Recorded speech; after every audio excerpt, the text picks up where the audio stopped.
digital chime or ring disrupt the performance. Fast within these walls, refrain from eating. Keep hunger at bay until the curtain falls. Bridle thy tongue.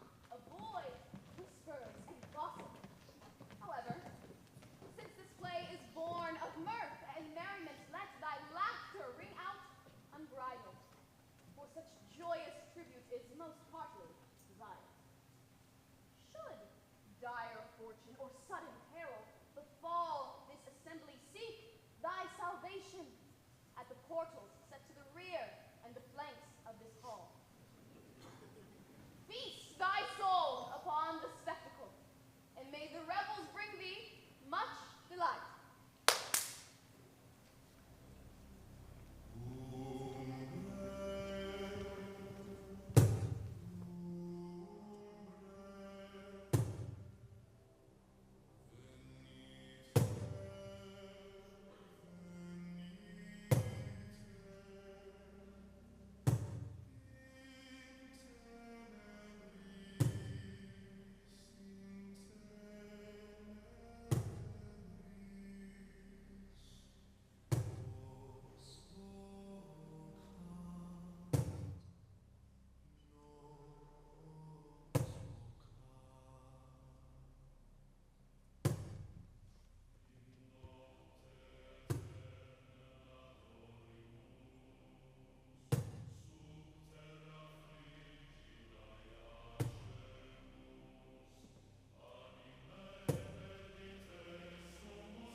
It was upon this fashion bequeathed me by Gilbert for 1,000 crowns, and charged my brother to breed me well.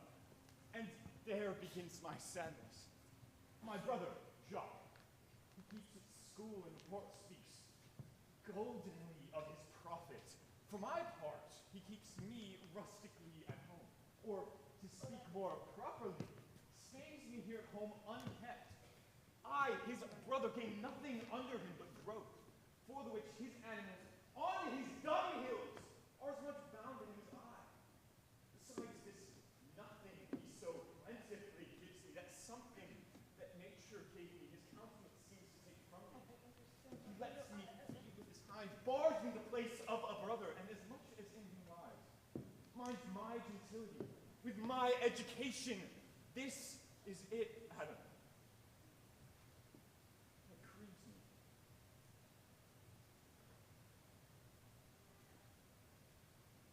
Spirit of my Father, which I think is within me, begins to mute me against this servitude. I will no longer endure it. Yet I know no wise remedy how to avoid it. Yonder comes my master, your brother. Now, sir, what make you here? Nothing, sir. I'm not taught to make anything. What mar you then, sir? Oh, Mary, sir, I'm helping you to mar that which God, a poor, unworthy brother of yours with idleness. Marry, sir, be better employed and be not a while.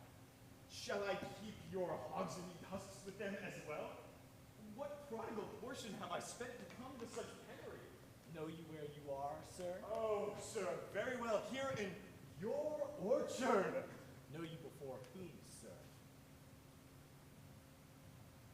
I know you are my eldest brother, and you should so know me. The courtesy of nations allows you my brother, and that you are the firstborn. But that same tradition takes not away my blood. I have as much of my father in me as you. What? Boy! Oh, come, elder brother, you are too young in this. Wilt thou lay hands on me, villain? I am no villain. I am the youngest son of Sir Roland de Bois. He was my father, wert thou not my brother.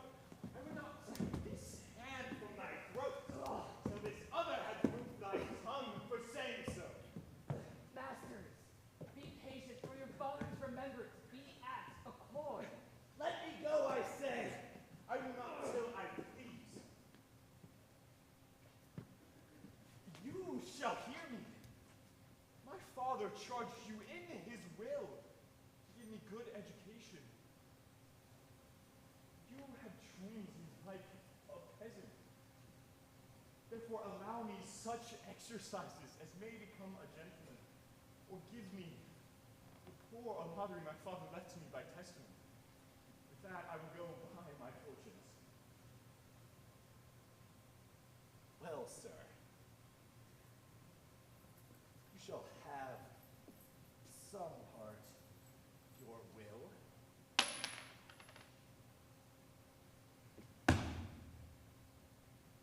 I pray you, leave me.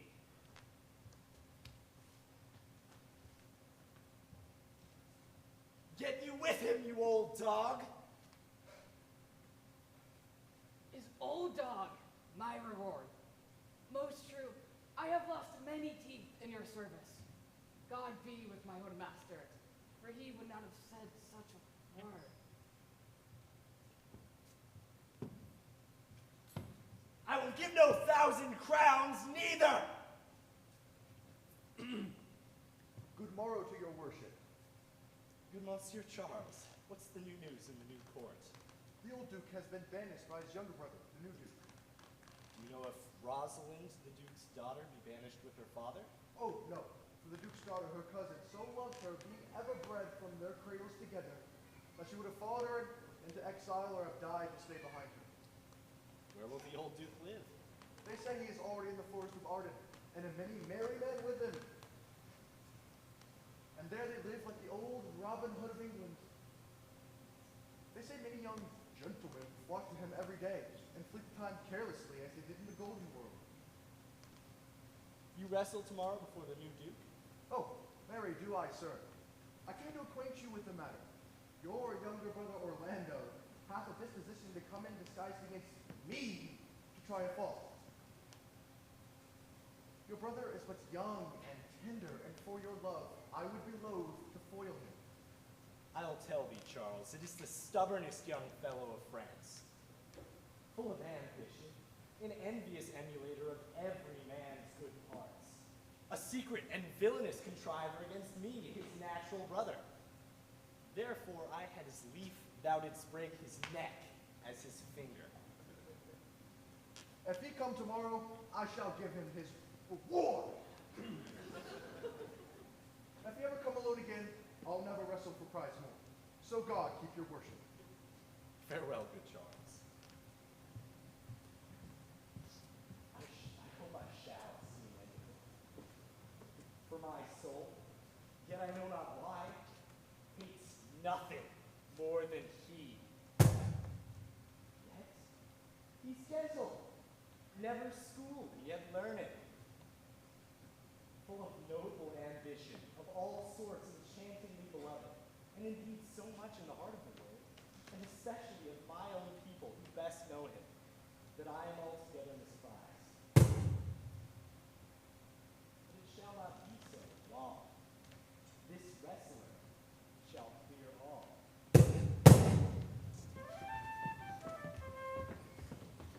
I pray thee, Rosalind, sweet thy cause, be merry. My dear Celia, I show more mirth than I am mistress of. And would you yet I were merrier? Unless you could teach me to forget a banished father, you must not learn me how to remember any extraordinary pleasure. If my uncle, thy banished father, had banished thy uncle, the duke my father, so thou hadst been still with me, I could have taught my love to take thy father for mine. So wouldst thou, if the truth of thy love were so righteously tempered as mine is to thee. Well, I will forget the condition of my estate to rejoice in yours.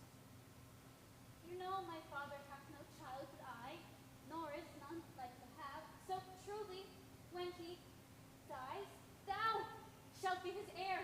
For what he hath taken from thy father, I will render thee again. Therefore, my sweet Rose, my dear Rose, be merry. Bonjour, Monsieur Le Bon. What's the news?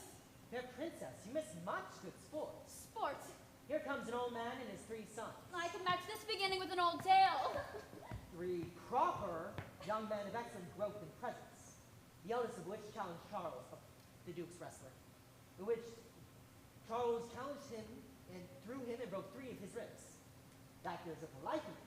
So he served the second, and so the third. Yonder they lie. That poor old man, their father, making such pitiful dole out of them, did the beholders take part in his weeping. But is there any else longs to see this broken music in his sides? Is there yet another who dotes upon rib breaking? Shall we see this wrestling, cousin? You must, if you stay, for here is a place appointed for the wrestling. They are ready to perform it. Yonder, sure. They're coming. Let us now stay and see it.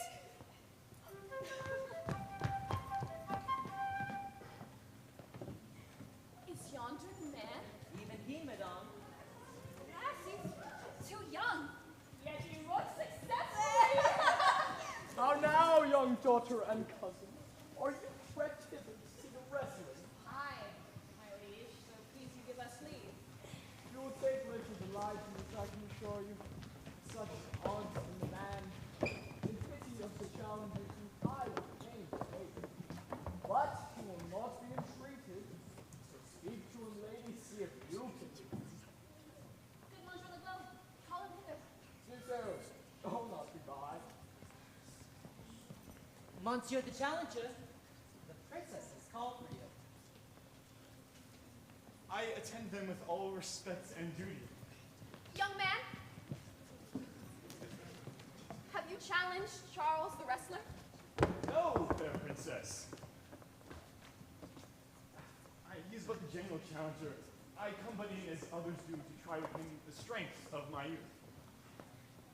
Young gentleman, your spirits are too bold for your years. You have seen cruel proof of this man's strength. If you saw yourself with your eyes or knew yourself with your judgment, the fear of your adventure would counsel you to make a more equal enterprise. We pray, for your own sake, to embrace your own safety and give over this attempt. Do, young sir, your reputation shall not therefore be misprized. We will make it our suit to the Duke that the wrestling might not go forward. I beseech you, punish me not with your hard thoughts, wherein I do confess me much guilty to deny such excellent and fair ladies anything. But let your fair eyes and well wishes go with me to my trial, wherein, if I be foiled, there's but one shame that was never so gracious. If killed, but one dead that was willing to be so. In the world I fill up a place, which may be better supplied than I have made it, and The little strength that I have, I would it were with you. Fare you well. Pray heaven I be deceived in you. Your harsh desires be with you.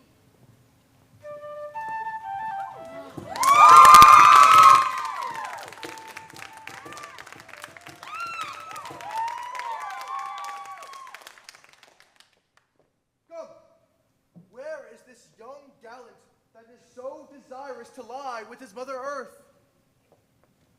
here. But his will hath within it a more modest working. You shall try but one fall. No, I warrant your grace. You shall not entreat him to a second that have so mightily persuaded him from a first. You're meant to mock me after. You should not have mocked me before.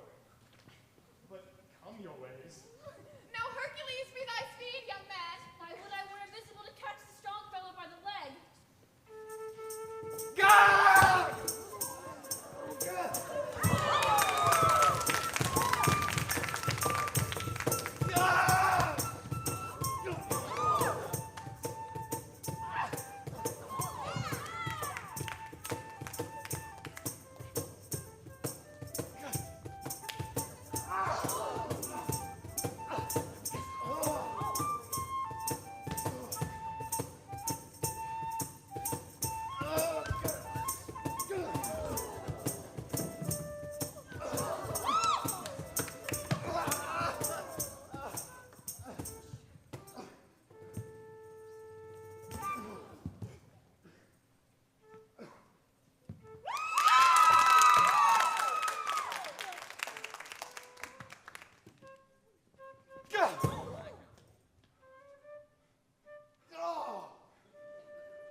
No more! How dost thou, Charles? Cannot speak, my lord. Bear him away! What is thy name, young man? Orlando, my liege, the youngest son of Sir Rowland de Boris. The world esteem thy father honorable. But still mine enemy. Oh, fare thee well. Thou art a gallant youth. I would. Hadst thou told me of another father. Were I my father, cousin, would I do this? I am more proud to be Sir Rowland's son. His youngest son. Do not change that calling. My father loved Sir Rowland as his soul, and all the world was of my father's mind. Gentle cousin, let us go thank and encourage him. My father's rough and envious disposition sticks me apart. Sir, you are well deserved. If you keep your promises in love, but justly, as you have exceeded all promise, your mistress shall be happy. Gentlemen, wear this for me.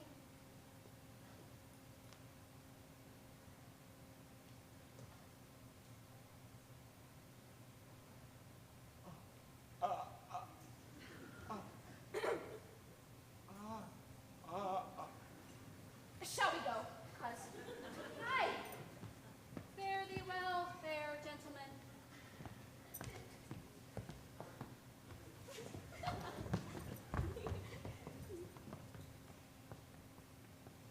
Can I not say I thank you? What passion hangs these weights upon my tongue that I cannot speak to her, yet she urged conference? Oh, poor Orlando, thou art overthrown. Good sir, I do, in friendship, counsel you to leave this place. Although you deserve high commendation, true applause, and love, such is the Duke's condition that he misconstrues all that you have done. The Duke is humorous. What he is indeed suits better for you to conceive of than for I to speak. I thank you and pray you, tell me this.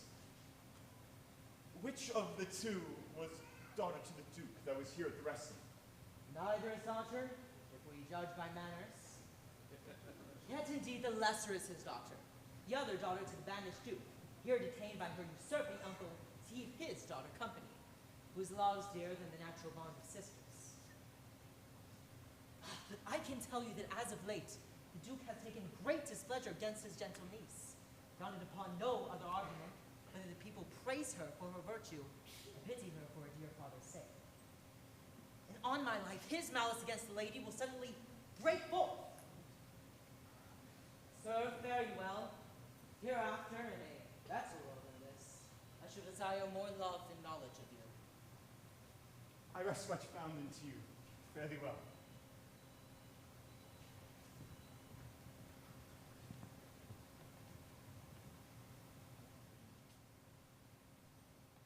Thus must I from the smoke unto the smother, from a tyrant Duke unto a tyrant brother. But heavenly Rosalind,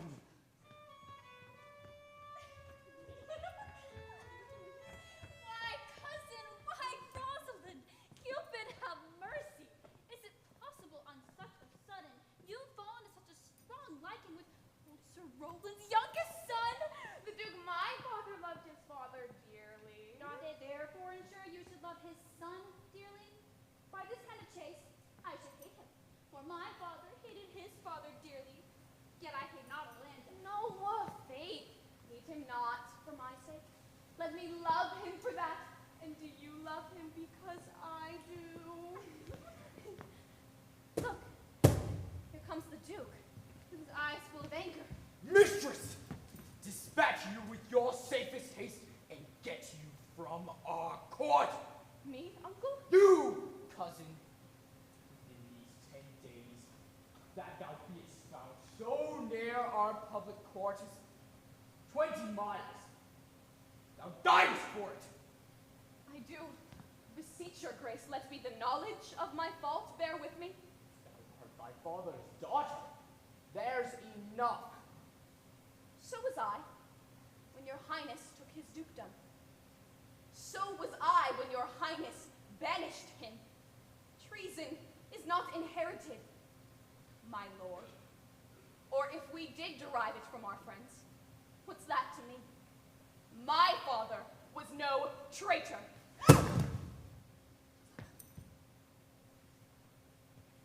If she be a traitor, why so am I?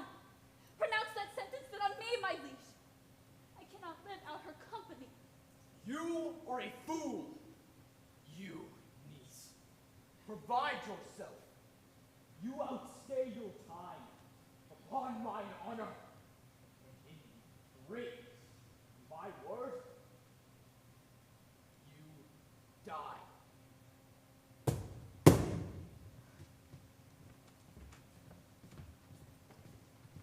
Let my father seek another heir. Therefore, devise with me how we may fly, whither to go and what to bear with us. Say what thou canst. I'll go along with thee. Why? Whither shall we go? To seek my uncle in the forest of Arden. Alas, what danger it will be to us. Maids as we are, beauty provoketh thieves sooner than gold. I will put myself in poor and mean attire, with a kind of umber smirch my face. The like do you. So shall we pass along and never stir assailants. Were it not better, because that I am more than common tall, that I did suit me all points, like a man? What shall I call thee when thou art A man. I'll have no worse a name than Joe's own page. Therefore, look, you call me Ganymede. But what will you be called? something that hath reference to my state? No longer Celia, but Alien. But, cousin, what if we essayed to steal the clownish fool out of your father's court? Would he not be a comfort to our travels? He'll go along o'er the wide world with me. Leave me alone to woo him. Now, go we in content to liberty and not to banishment.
My co-mates and brothers in exile, hath not old custom made this life more sweet than that of paint and pomp?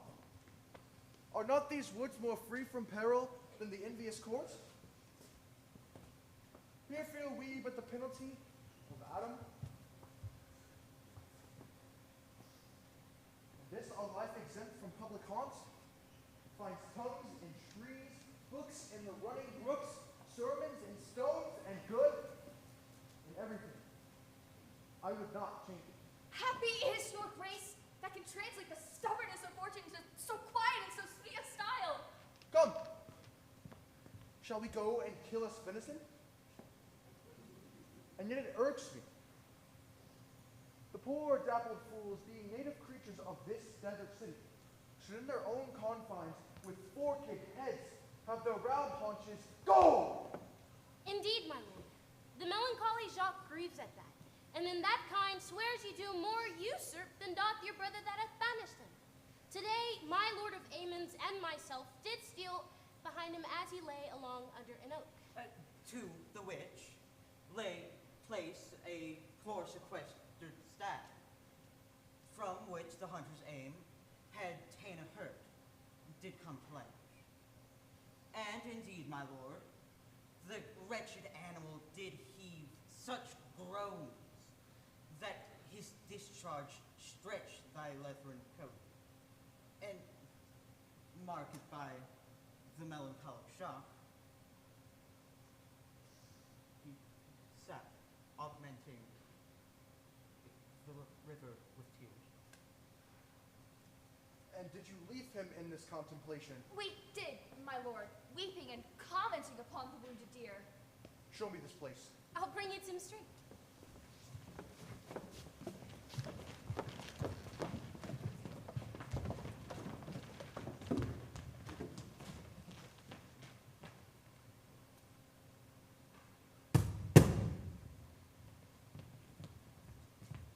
Can it be possible that no man saw them? It cannot be! Some villains of my court are of consent and sufferance in this. I haven't heard of anyone who has seen her. Hesperian, the princess's gentlewoman, confesses that she secretly overheard your daughter and her cousin much commend the parts and graces of the wrestler that did but lately foil the silly Charles. And she believes, wherever they are going, that youth is surely in her company. Send to his brother. Fetch that gallant hither. And if he be absent, bring his brother to me, and I'll make him find him. Do this suddenly, and let not search and inquisition quail to bring again these foolish runaways.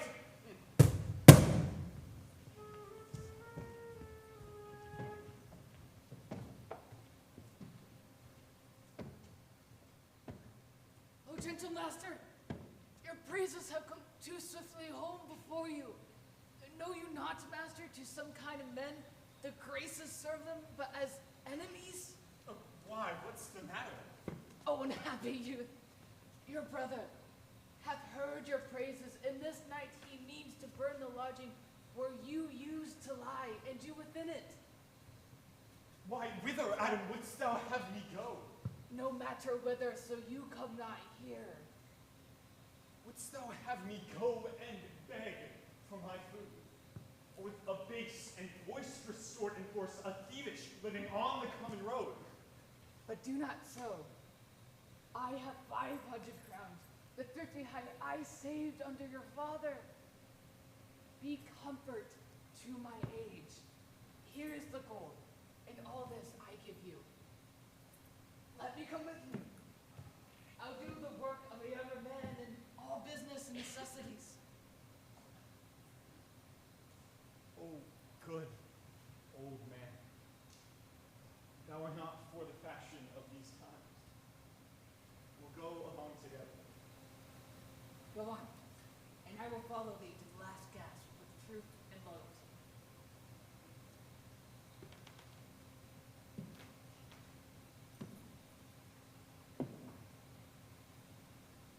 Years, almost fourscore.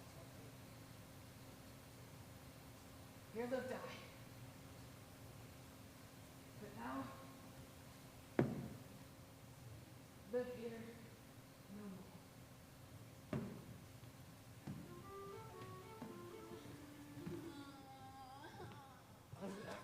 I pray you, bear with me. I cannot go no further.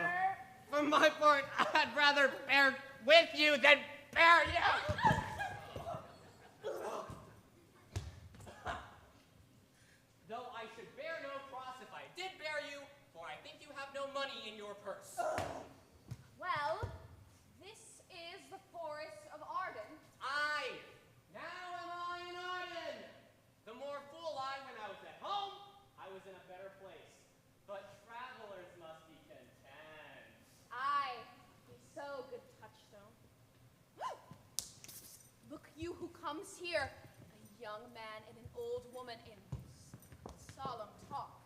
And that is the way to make her scorn you still. Oh, Corn, that thou knew how I do love her. I partly guess, for I've loved there now. No, Corn. Being old thou hast not guessed. How many actions most ridiculous hast been drawn to by thy fantasy? Into 1,000 that I've forgotten. Oh, thou didst in here. Thou knowest not the slightest folly that ever love did make me run into. Thou hast not love. Oh, Phoebe. Phoebe. Oh, Phoebe.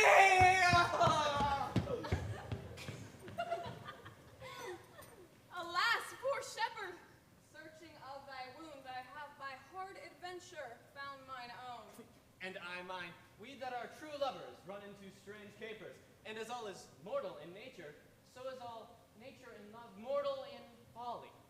Thou speakest wiser than thou art ware of. Nay, I shall ne'er beware of mine own wit, till I break my shins against it. Job, Job, this shepherd's passion is much upon my fashion. And I mine, though it grows something stale in me. I pray you, one of you question yon woman, if she for any gold will give us food. I faint to death.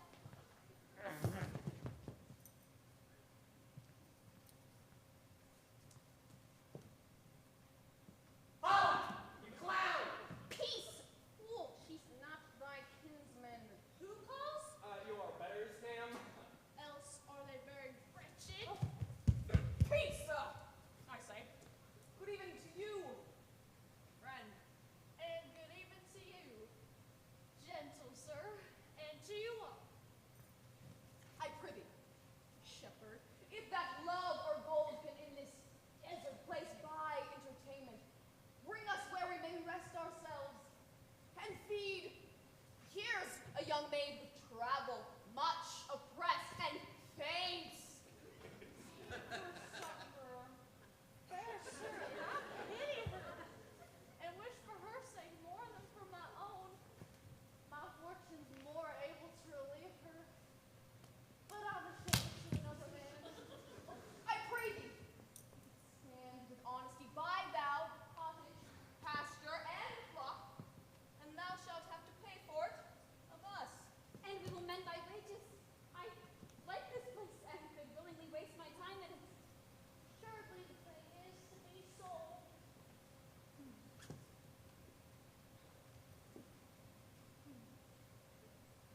Okay, go with me, if you like a call report, and buy it with your gold right suddenly.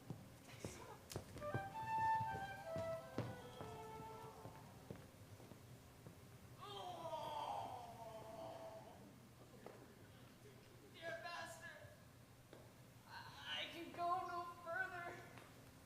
Oh, I die for food. Here lie I stand and measure up my grave. Oh. Why, how now, Adam? If this uncouth forest yield anything savage, I will either be food for it, or bring it for food unto thee. Come, I will bear thee to some shelter. And thou shalt not die for lack of dinner. If there live anything in this desert, cheerly, good Adam.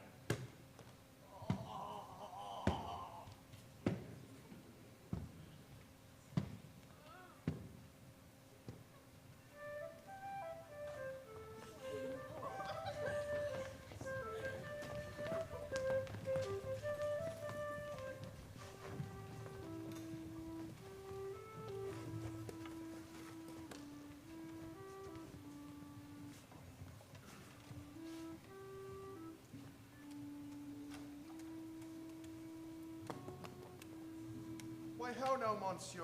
What a life is this that your poor friends must woo your company? What? You look merrily. A fool. A fool. I met a fool in the forest. A motley fool, a miserable world. What fool is this? O worthy fool, one that hath been a courtier and says, if ladies be but young and fair, they have the gift to know it. And in his brain, which is as dry as the remainder biscuit after a voyage, he hath strange places crammed with observation, the which he vents in mangled forms. Oh, that I were a fool. I am ambitious for a motley coat.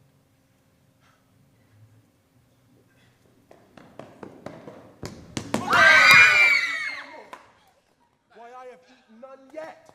Nor shall not necessity be served. Sit down and feed, and welcome to our table. Speak you so gently. Pardon me, I pray you. I thought that all things had been savage here.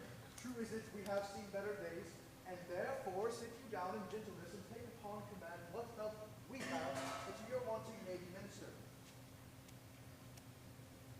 Then but forbear your food a while longer. There's an old, poor man, who after me hath many a weary step limped in pure love, until he be first twice oppressed with two weak evils, age and hunger. I will not touch a bit. Go find him out. We will nothing waste till you return. I thank you and be blessed for your good comfort. Thou seest we are not all alone, unhappy. This wide and universal theater presents more woeful pageants than the scene wherein we play in. All the world's a stage. And all the men and women merely players. They have their exits and their entrances, and one man in his time plays min-parts, his acts being 7 ages. At first, the infant, mewling, puking on the nurse's arm. Then the whining schoolboy with his satchel and shining morning face creeping like a snail, unwilling to school. Then the lover, sighing like furnace with a woeful ballad made to his mistress's eyebrow.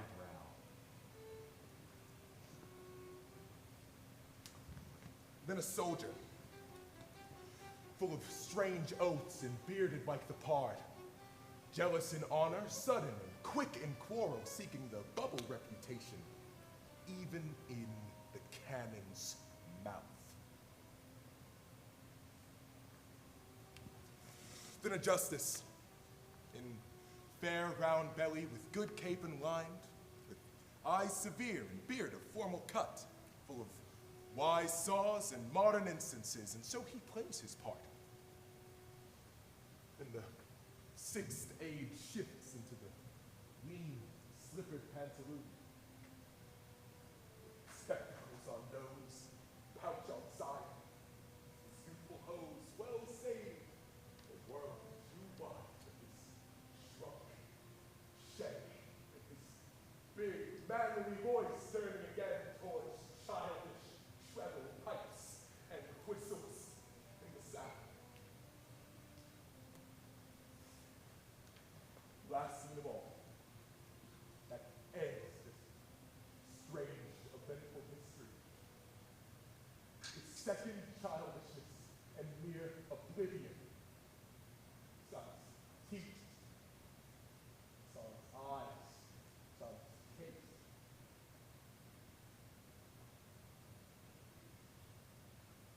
Son's effort.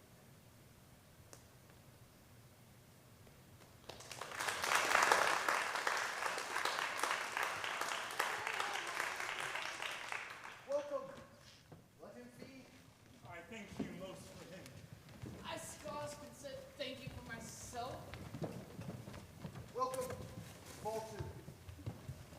Lend me your hand. And let me all your fortunes understand.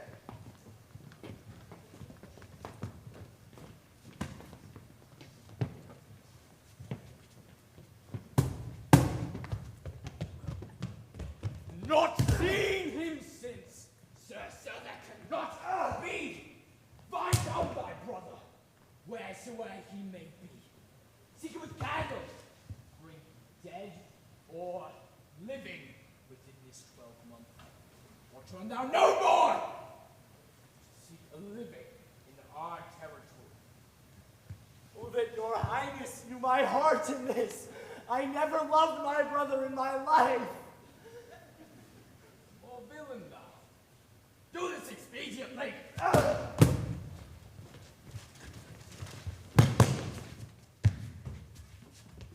Hang here my verse, in witness of my love. And thou, thrice-crowned queen of night, survey, with thy chaste eye from thy pale spear above thy huntress's name. That's my whole life but swear. Ooh, Rosalind, these trees shall be my books, and in their barks my thoughts I'll character. So that every eye that in this forest looks shall see thy virtue witnessed everywhere. Run, run, Orlando, carve on every tree the fair, the chaste and unexpressive she.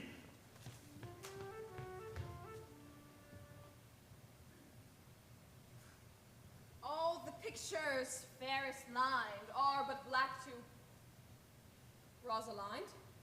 Let no fair be kept in mind but the fair of Rosalind. I'll rhyme you for a taste. Winter garments must be lined, so must slender Rosaline. Sweetest nut have sourest rind. Such a nut is Rosaline. He that sweetest rose must find love's prick. And Rosaline. This is a very false gallop of verses.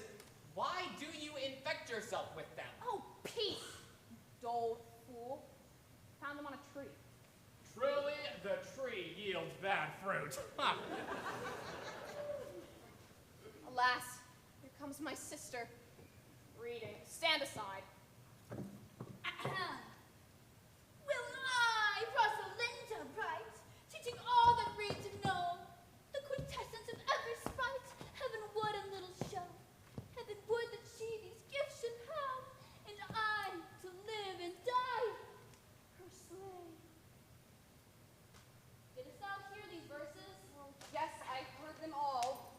More too. Without wondering how thy name should be hanged and carved upon the trees, Sit a man.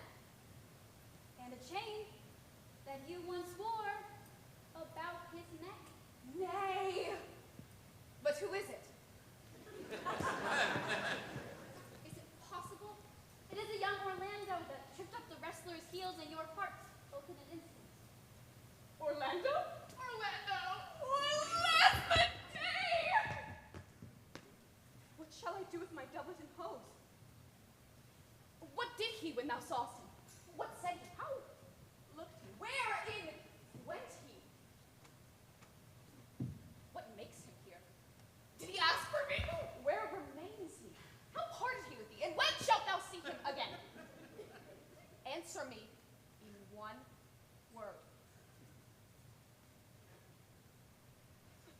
Doth he know I made this horse in man's apparel? Looks he as freshly as he did the day he wrestled. Stop! Comes he not here now? 'Tis he. Slink by and note him.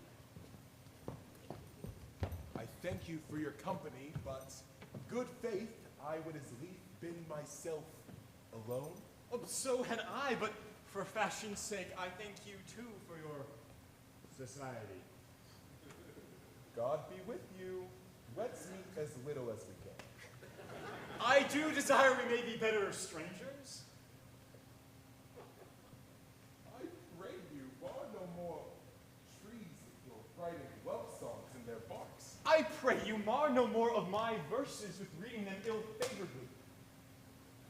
Rosalind's your love's name? Yes, just. I do not like that man. There was no thought of pleasing you when she was christened. The worst fault you have is to be in love. 'Tis not a fault I would change for your best virtue. I am weary of you. By my troth, I was seeking for a fool when I found him. He is drowned in the brook. Look but in, and you shall see him. Therein I would see mine own figure. Which I take to be either a fool or a cipher. I will tarry no longer with you. Farewell, good Signor Love. I am glad of your departure. Adieu, good Monsieur Melancholy. I will speak to him like a saucy lackey, and under that habit, play the knave with him.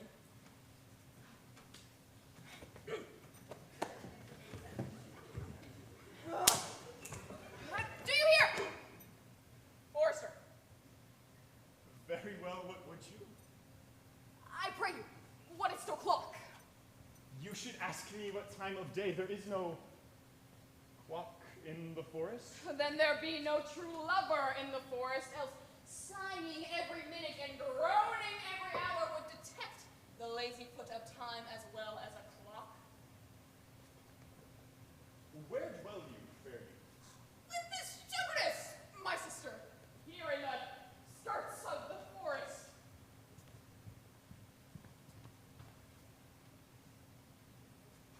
Your accent is something finer than can be purchased in so removed a dwelling. An old religious uncle of mine, talking to speak, who was in his youth an inland man, one that knew courtship too well, for there he fell in love. I have heard him read many lectures against it, and I thank God I am not a woman to be touched with so many giddy offenses as he hath generally taxed their whole sex withal. Can you remember any of the principal evils he laid to the charge of women? Nay, I will not cast my physic, but on those who are sick. There is a young man who haunts this forest that abuses our young plants with carving rosaline on their barks, hangs odes upon hawthorns and elegies on brambles, deifying the name of Rosalind. If I could meet that fancy monger, I would give him some good counsel. I am he that is so love-shaped. I pray you, tell me your remedy. There are none of my uncle's marks upon you. He taught me to know a man in love. What were his marks? A lean cheek, which you have not. A blue eye sunken, which you have not. An unquestionable spirit, which you have not. A beard neglected, which you have not. But I pardon you for that, for simply your having in beard is a younger brother's revenue. Then your hose should be ungartered, your bonnet unbandaged, your sleeve unbuttoned, your shoe untied, and everything about you demonstrating a hairless desolation. But you are no such man. You are rather point device in your accoutrements as loving yourself than seeming the lover of any other. Fair youth, I would I could make thee believe I love. But are you so much in love as your rhymes speak? Neither rhyme nor reason can express how much. Love is merely a madness. Yet, I profess curing it by counsel. Did you ever cure any so? Yes! One, and in this manner. He was to imagine me his love, his mistress, and I would set him every day to woo me. Fair youth, I would not be cured. Oh, I would cure you! If you would but call me Rosalind and come every day to woo me.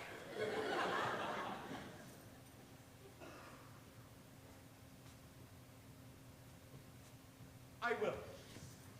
Tell me where it is. Go with me to it, and I will show it to you. And by the way, you shall tell me where in the forest you live. Will you go? With no less religion, if that were indeed fair youth. Knight, you must call me Rosalind. Come, sister, will you go?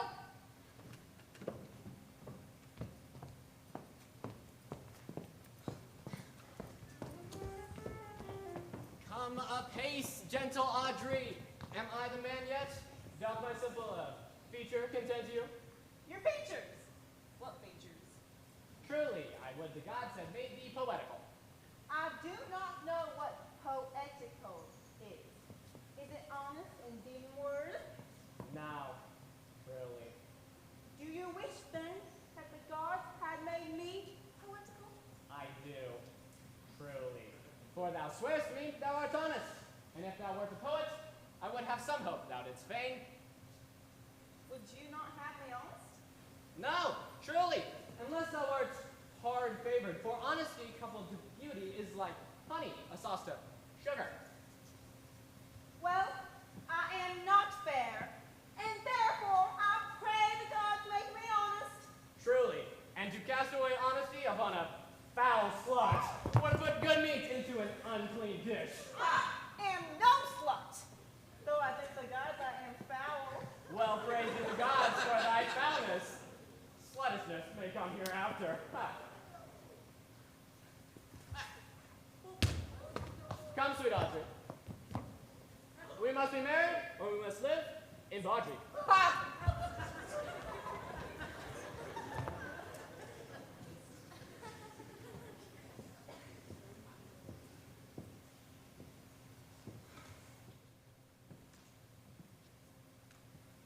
Never talk to me. I will leave.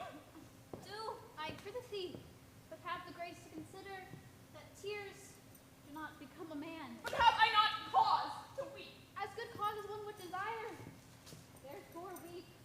Why did he swear he would come this morning and comes not? Nay, certainly there's no truth in him. Not true in love? Yes, when he is in, but I think he's not in. You have heard him swear downright he was. Was not is. He writes brave verses, speaks brave words, swears brave oaths, and breaks them bravely. Who comes here? Mr. Semaster, you have oft inquired after the shepherd who complained of love. If you will see a pageant truly played. Sweet Phoebe, do not scorn me, do not! Phoebe! Say that you love me not, but say not so in bitterness. The common executioner, whose heart the accustomed sight of death makes hard, falls not to act upon humble neck. The first begs pardon. Will you sterner be than he that lives and dies by bloody jaw? I would not be thy executioner. I fly thee, for I would not injure thee. Thou tellest me there is murder in mine eye? No, I do frown on thee with all my heart. And if mine eyes can wound, then let them kill thee.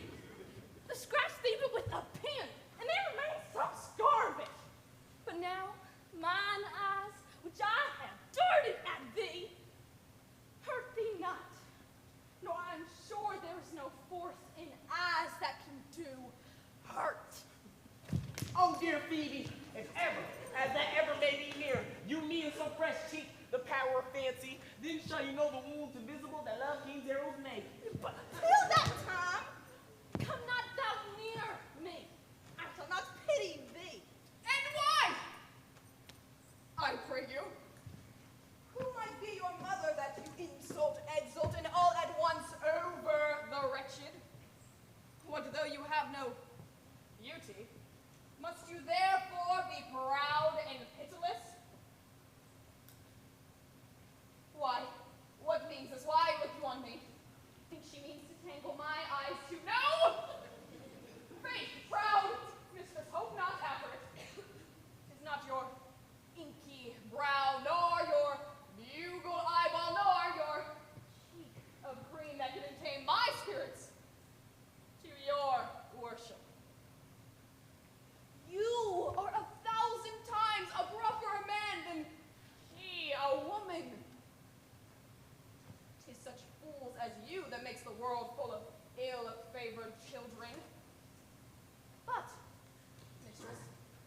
yourself down on your knees and thank heaven fasting for a good man's love. For I must tell you, friendly, in the ear, sell when you can. You are not for all markets. Sweet youth! I'd rather hear you chat than this man will. I pray you do not fall in love with me, for I am falser than vows made in wine. Besides, I like you not. Dear shepherd, now I find myself much. Whoever loved that loved not at first sight. Sweet Phoebe. Notice now the youth that spoke to me a while? Not very well, but I have met them all. Think not I love him. So I asked for him. 'Tis but a peevish boy for my part. I love him not. Nor hate him not. And yet I have more cause to hate him than to love him. For what had he to do to chat at me? And now I am remembered scorned at me. I marvel why I answer not again. I'll write him a very taunting letter, and thou shalt bear it. Wilt thou so be it? Phoebe, with all my heart. I'm not too straight. The matter is in my head and in my heart. I'll be bitter with him and pass him short. Go with me, Sylvia.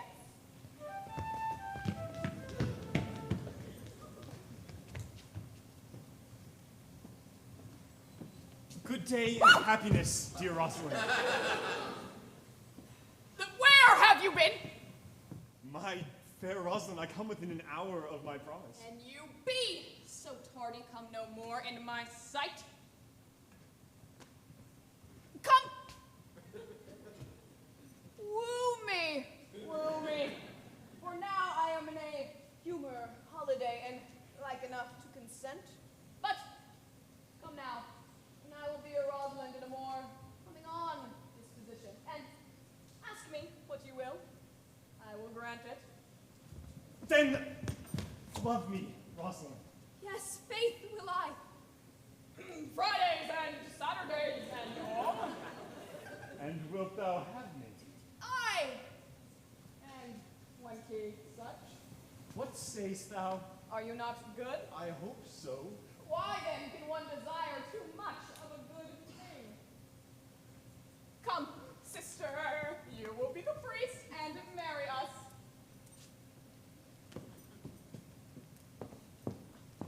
Give me your hand. Orlando.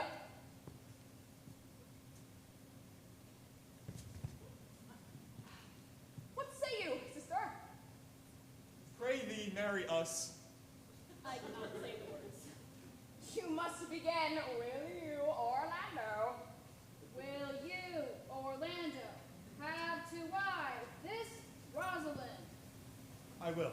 Aye, but when? Why now? As fast as she can marry us? Then you must say, I take thee, Rosalind, for wife. I take thee, Rosalind, for wife. Oh, now tell me how long you will have her after your possessor. Forever and a day. Say the name without the ever no. No, Orlando. Men are April when they woo, December when they wed. They are many when they are made, but the sky changes when they are wise. I will weep at nothing when you are disposed to be married, and I will laugh like a hyena when thou art inclined to sleep. But will my Rosalind do so? By my life, you will do as I do. These 2 hours I must leave you. Last year, lo, I cannot slack thee for 2 hours. I must attend the Duke at dinner. By 2 o'clock I will be with thee again. Aye! Go your ways. Go your ways. I knew what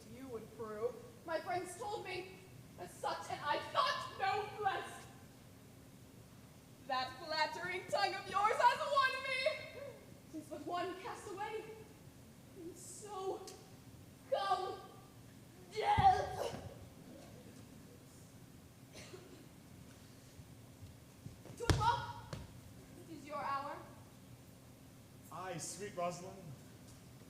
If you come but 1 minute behind your hour, I will think you the most unworthy of her you call Rosalind. Therefore, keep your promise. With no less religion than if thou wert indeed my Rosalind, so adieu.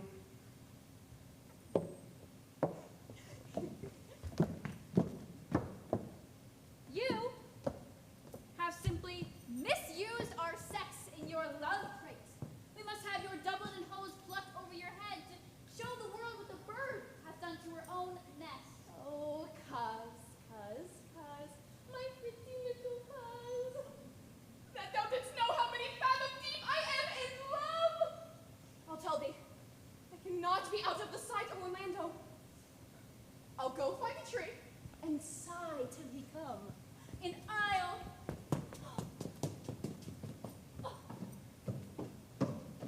sleep.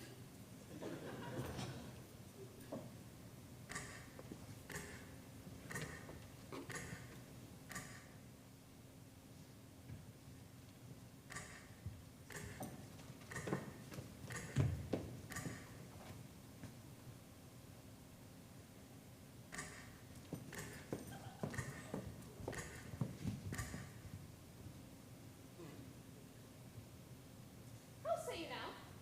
Is it not past 2 o'clock? Hear so much Orlando.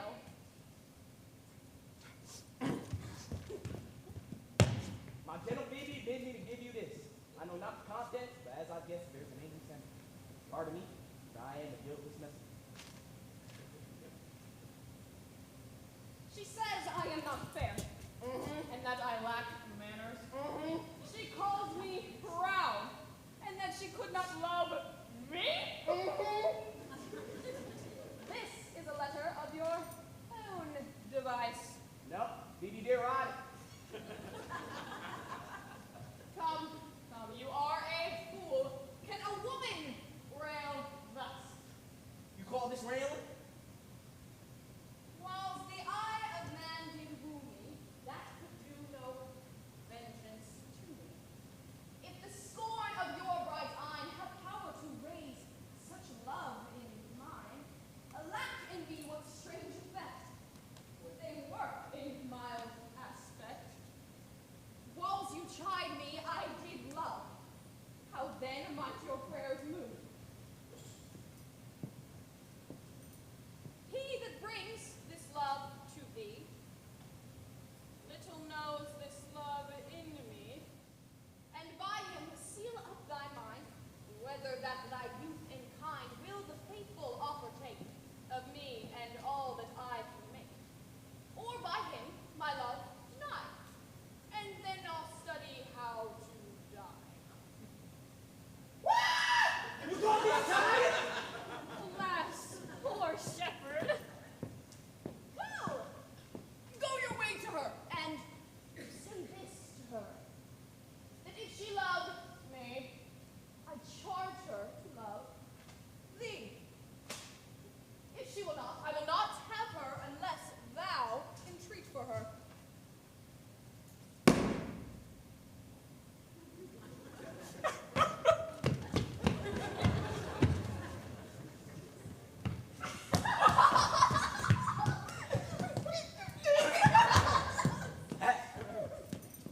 Good morrow to you, fair ones. I pray you, if you know, where in the pearliest of this forest stands a sheepcote fenced about with olive trees.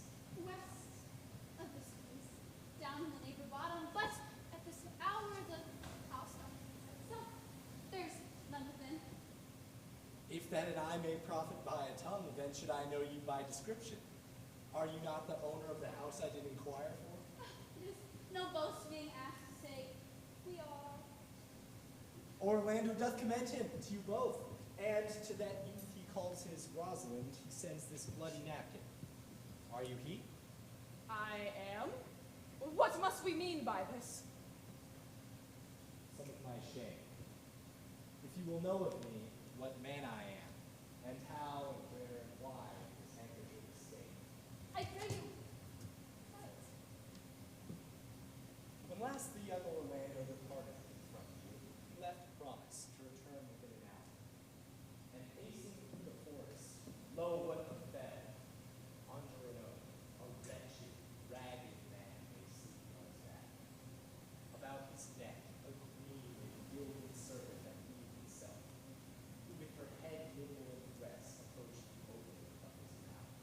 Suddenly, seeing Orlando, it unlinked itself, and with indented glides, it slipped into a bush, under which a lioness lay couched. This scene, Orlando did approach the man, and found it was his brother, his elder brother. Oh, I heard him speak of the same brother. He did render him the most unnatural that lived amongst men. And well he might do so, for well I know he was unnatural. But to Orlando, did you leave him there? Food to the hungry lioness. Twice did he turn his back, and purposed so. But kindness, nobler ever than revenge, and nature stronger than his justification, made him give battle to the lioness, who slipped and fell before him. In returning from miserable slumber, I awaked. Are you his brother? Was you he rescued? Was you who did so often tried to kill him? 'Twas I, but 'tis not I. I do not shame to tell you what I was, since my conversion so sweetly tastes due the thing I am. But for the bloody napkin. Ah, in brief, he led me to the gentle Jew, who gave me fresh away and entertained, committing me unto my brother's love, who instantly let me enter his cave. There stripped himself, and here upon his arm the lioness had torn some flesh of it, which all this while had bled. And now he fainted and cried in fainting upon Rosalind. He sent me hither, stranger as I am, to tell this story, that he might forgive his broken promise, and to deliver this bloody napkin unto the shepherd youth that he had sworn to call his Rosalind. How dare you! What dare you! Many we shall soon when we do look on blood. There is more, and it's Whoa! Oh! You lack a man's heart. I do so, I confess it. Pray you, commend my counterfeiting to your brother. This was not counterfeit. Counterfeiting! I assure you.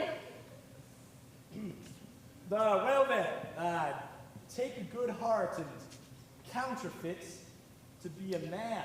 So I do. Come, you draw paler and paler, and pray to draw homewards. Good sir, go with us.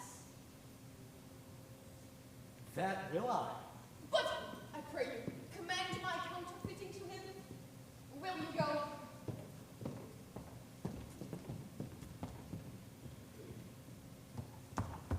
We shall find a time, Audrey. Patience. Speak, Audrey. Faith the priest was good enough. Most wicked Sir Oliver. Audrey, there's a youth here in the forest lays claim to you. I know the man you mean. He has no interest in me in the world. It is meat and drink for me to see a clown.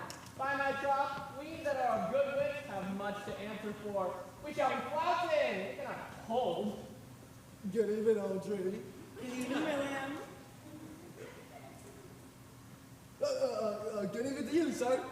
Good even, gentle friend. How old are you, friend? 5 and 20, sir. Ripe age. Is thy name William? William, sir. A fine name. Art rich? Faith, sir.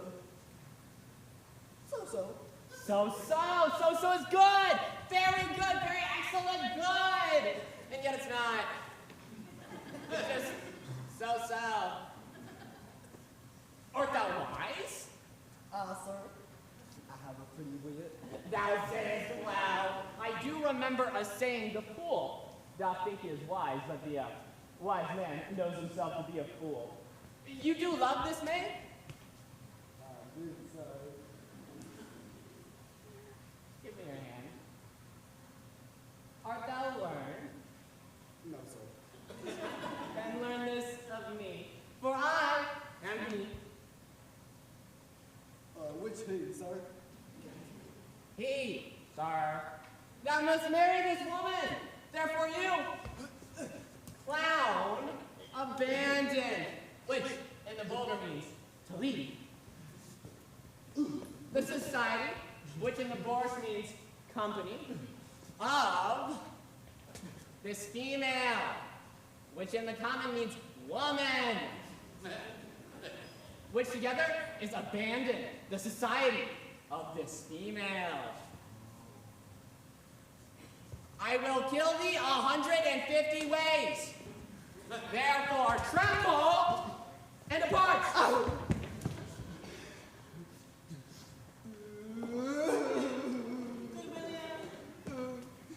God rest ye merry, sir.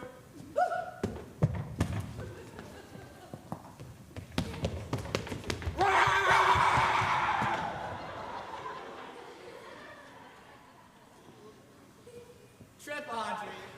Trip, Audrey. I attend, I attend. Ha!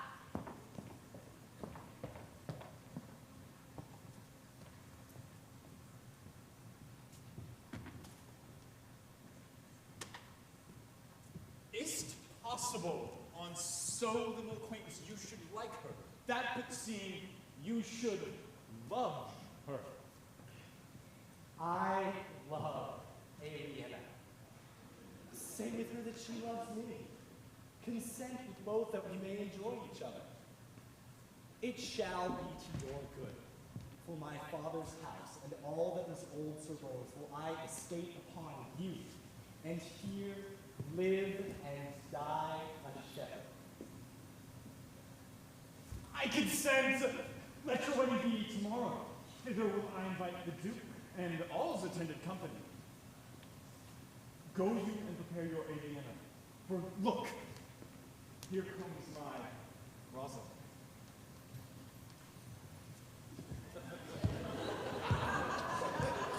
God save you, brother! And you, fair sister. Did your brother tell you how well I counterfeited to swoon when he showed me your handkerchief? I and greater wonders than that. Oh!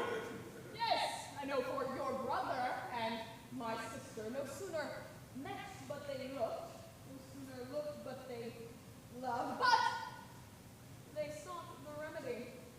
They shall be married, but oh, how bitter a thing it is to look into happiness through another man's eyes. Why then? Tomorrow I cannot serve your turn for Rosalind. I can no longer live by thinking. If you do love your Rosalind so near the heart of your gesture cries it out, when your brother marries Aliena, shall you marry her? Speak you in sober meaning. By my life, I do. For if you will be married, you shall, and to Rosalind, if you will. Look, here comes a lover of mine and a lover of hers.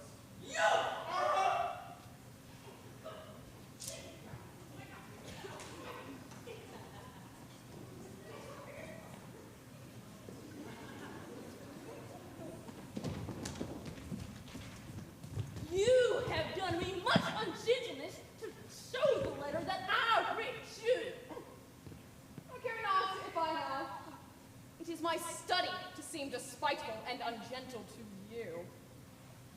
You are there followed by a faithful shepherd. Look upon him. Love him.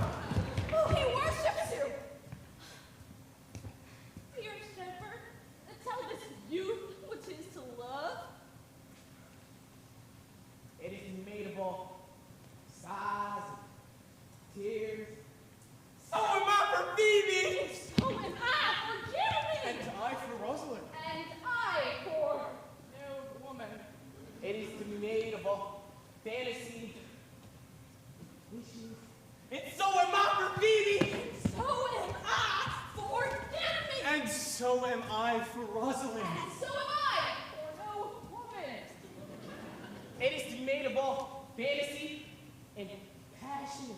Wishes, all adoration, duty observance, all moon, it's all nations and enemies, and so am I And so am I for Rosalind. And so am I for no woman! No more of this, I pray you. It is like the howling of Irish wolves against the moon. I will help you, if I can. I will marry you, if I ever marry woman. And I will satisfy you, if I ever satisfy you. You say if I bring in your Rosalind, you will have her when I bring her? That would I. And you'll marry me, if I be willing? I would, should I die the hour after. But if you do refuse to marry me, you'll give yourself to this most faithful shepherd. So is the bargain. Keep your word. And from hence I go to make these doubts all even.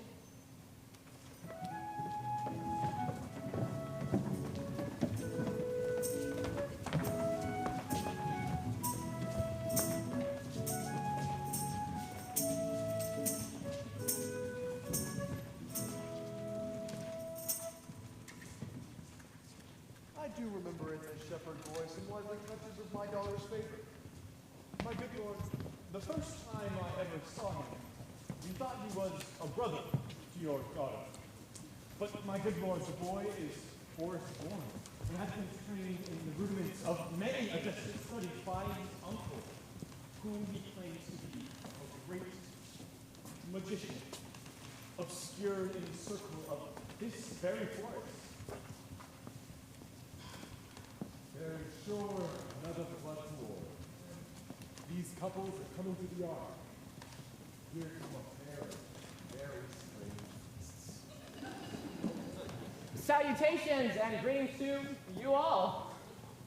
This is the motley-minded gentleman I have so often met in the forest, who swears to be a courtier.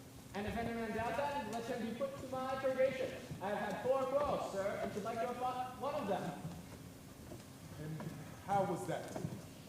Faith, we met and found the quarrel upon the 7th cause. I press in here, sir, among the rest of the country copulatants, to swear and to forswear as marriage binds and blood breaks. This poor virgin, sir, this ill-favored thing, sir, but mine own. But for the 7th cause, how did you find the quarrel on the 7th cause? We found it was upon a lie 7 times removed. Bear your body more seemingly, Audrey. As it was, sir, I did dislike the cut of a certain courtier's beard. He sent me word to say that if I thought it was not well cut, well, he was in the mind that it was. And how else did you say his beard was not well cut? I durst go no further than the lie circumspect quo, and he durst go no further than the lie direct. So we measured swords and parted. Can you nominate, in order, the degrees of a lie? I shall nominate you the degrees. The first, the retort, courtier. The second, the quip, modest. The third, the reply, churlish. The fourth, the reproof, valiant. The fifth, the counter-check, quarrelsome. The sixth, the lie with circumstance. And the seventh, the lie direct. All of these you may avoid, but the lie direct. And even that you may avoid with the cunning use of the word if. I once knew 7 justices who could not take up a quarrel, but when the parties themselves met, one of them thought to use but an if, as if you said so, then I said so that you can, and we're sworn brothers. Your if is the only peacemaker. There is much virtue in an if. This is not a rare fellow, my lord. He is as good at anything, yet a fool. He uses his folly like a stalking horse, and under the presentation of that, he shoots his wit.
myself, for I am yours. To you I give myself, for I am yours. If there be truth in sight, you are my daughter.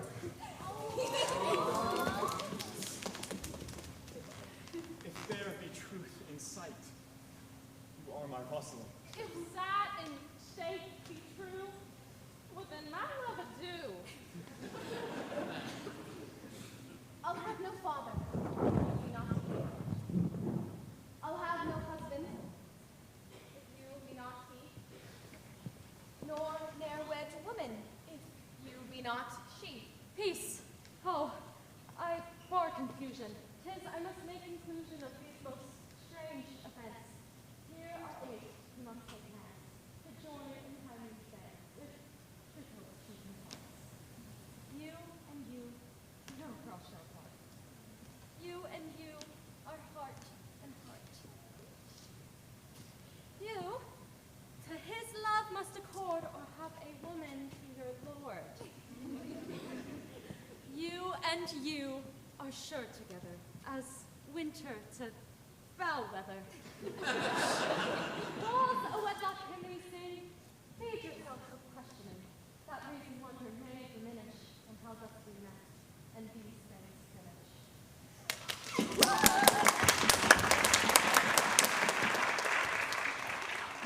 My dear niece, welcome thou art to me, even daughter in no less degree. I will not eat my word. Now, thou art mine.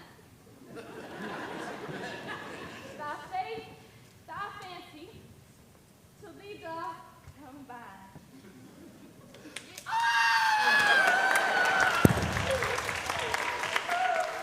Let me have audience for a word or two. I am the second son of old Sir Roland, that bring these tidings to this fair assembly. Duke Frederick, hearing how that every day men of great worth resorted to this forest, addressed a mighty power, which were on foot, in his own conduct, purposely to take his brother here and put him to the sword. And to the skirts of this wild wood he came.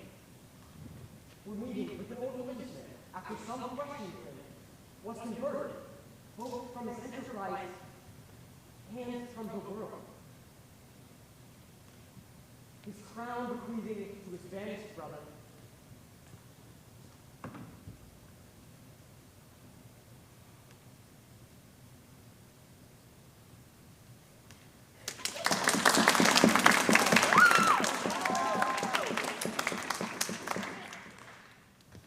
And all their lands restored to them again that were with him exiled.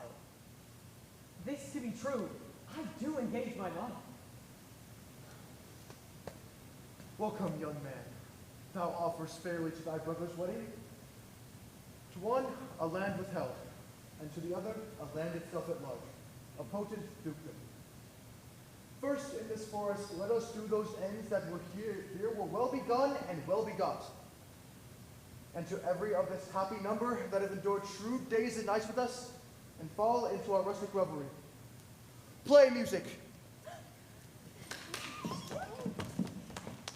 Sir, find your patience. If I heard you rightly, the Duke hath led a religious life and hath thrown into neglect the pompous court. He hath. To him will I. Out of these convertites there is much matter to be heard and learned. To you, your former honor I bequeath, your patience and your virtue well deserves it. You to a wealth that your true faith doth merit. You to land and wealth and great allies. You to a well-deserved bed. And you to wrangling For thy love is but for 2 months victualled, so to your pleasures. I am for more than dancing measures.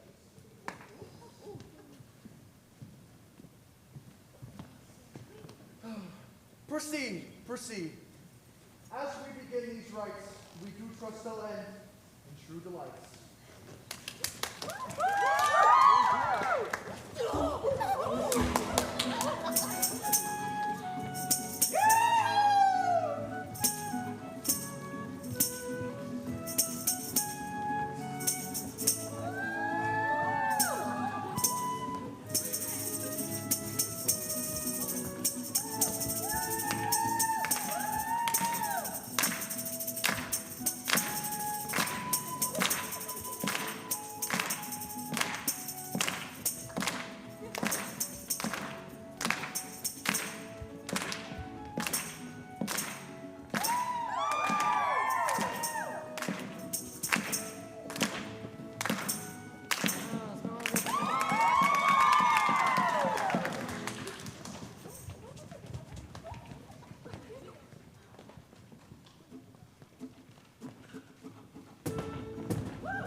That between you and the woman, the play may